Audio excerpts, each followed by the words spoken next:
Well, welcome everyone. Good to be with you this afternoon as we continue our reflection on the journey that we took this Lenten season. I guess I don't have my homily. Well, there it is. Good thing I remember most of it. You know, I always wonder, why do I write them down? I always lose them, but I don't have it. I bet it's somewhere in the sacristy.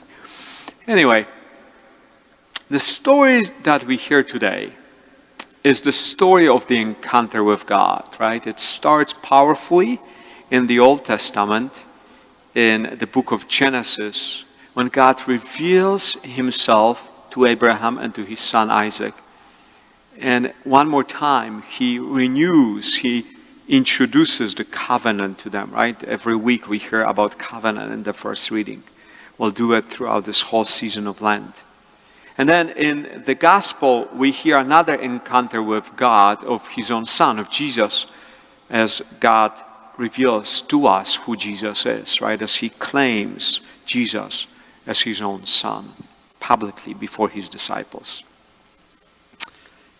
Each time I hear the story of Abraham and Isaac, I am reminded of the story that we hear during the Alpha course in about week 4 and 5, when we speak about forgiveness. It's a story of a young man whose name is Alex. Alex is now in his 20s, but he describes when he was a teenager, he was really a troubled little kid, didn't pay much attention. He was smart, but not too wise. And so he, being smart, he spent a lot of time stealing stuff and making sure that others didn't know that he was stealing from them. Until one day, Alex describes, he came back home and his parents were sitting at the dining room table waiting for him, as they had recognized that he has been stealing from their bank accounts. And in response to it, Alex says that he ran upstairs to his room, he locked the door, and he was just crying, recognizing what a bad kid he became. And then after a while, his father came up and he was knocking to the door, and he said on the other side of the door, he said, "Son, I don't know what we've done wrong, but all what I want you to know is that your mom and I, we love you very much. And I would really appreciate if you'd open the door so I could give you a hug." I always think about that story because it perfectly explains, reveals to us who is our God. You see, it took actually great leap of faith on the side of Abraham to be willing to do what God asked him to do, to the point of God testing his faith, of saying, "Hey, I will ask you to sacrifice your own son." Because Abraham didn't know the fullness of who God is, right? Only Jesus revealed to us that God is love. Only through Jesus we know that anything and everything God asks of us is loving. God cannot ask us to do anything that is not leading toward love, or it's not loving, because otherwise it wouldn't be of God. Now, we are fortunate to know that, but Abraham didn't know that, right? So for him, it was really a big leap of faith. But what his leap of faith teaches us, that the moment you trust God, the moment you allow God to move you a little bit deeper in your belonging to him, God opens the way before you never expected was even there, right? And that's what God did for Abraham, as he made him, right, the founder of the nation, as he created Israel around him, as he promised him his faithfulness for all generations. And then we move to the story of Jesus, right? And Jesus not only encountered God, but he also, through his encounter, allows others to come closer to God, right? Jesus not only comes and he receives the presence of God, but he then in return shares that presence with his disciples. He genuinely invites them into deepening of their own faith. And so this Lenten season for all of us is this invitation to take a journey with God, right? To actually make a next step in our journey. And there is one thing that stops us from taking a journey, and that's our own fear. Sometimes we become too fearful, and there's a number of reasons, right? For some people, the fear is based on recognition that maybe we are not perfect, therefore God would choose somebody better than us, right?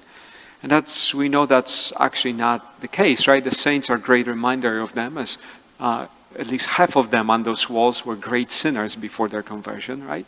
So they teach us that actually everybody has access to God. We are all loved by God. And secondly, what we are invited to recognize is that as we encounter God, He always leads us to deeper conversion of our hearts, right? I always say that everybody's invited to be part of the church, but nobody's permitted to stay as they were, right? Because that would be the end of the church. Everybody's invited to come in, but nobody is invited to stay as they came in. Everybody's invited to make the next step. Because the moment you stop making the next step in your own journey of faith is the moment when faith becomes just simply irrelevant to your life, right? That relationship of love has to call us into deepening of our journey with God. And that makes us capable to really be what Pope Francis calls missionary disciples, right? People who actually are on the mission of simply through our own life sharing the love of Jesus with others, right? I remember a number of years ago I was driving an older guy who happened to be bishop in Brazil, and he was visiting here in Chicago, and I drove him to a few places and took him back to the Cardinal's home for dinner. And as we were driving back home, we were talking, and he said, he was raised here in the United States, but he spent all his priesthood and then became a bishop in Brazil. And he was describing to me that his diocese, his territory of his church, it's about 80% covering the rainforest and so forth. So he was saying how hard it is to get to some of the areas where he needs to evangelize, where he needs to minister to people. And there's areas that he only can visit for about 4 to 6 months, because once the monsoons come and the rain comes, there's too much water in the rivers, he would not be able to cross them. And he was saying that once he was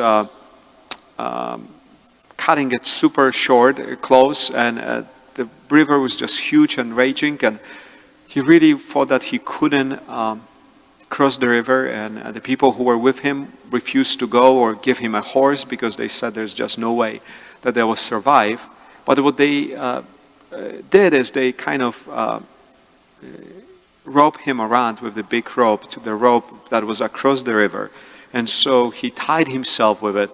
And he said, it took him actually a few hours to slowly cross that riverbank to the other side. And then he spent about 48 hours, and he said, he had hundreds of sacraments to celebrate and all that stuff. And then he safely made back to the other side and back to the city. And he said, each time I tell that story, people kind of feel really inspired by it. They're like, wow, that's quite amazing that you were able to do it.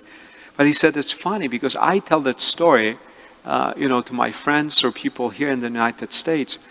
And one thing I don't understand is that they really applaud me for, crossing the raging rivers, but are unwilling to pass from one side of the sidewalk to the other to talk people hear about their faith. He said, why is it that we clap and are excited about missionaries in jungle, but we are not so excited to be missionaries in the world where we live, right? That really is the heart of the gospel, right? Isn't it?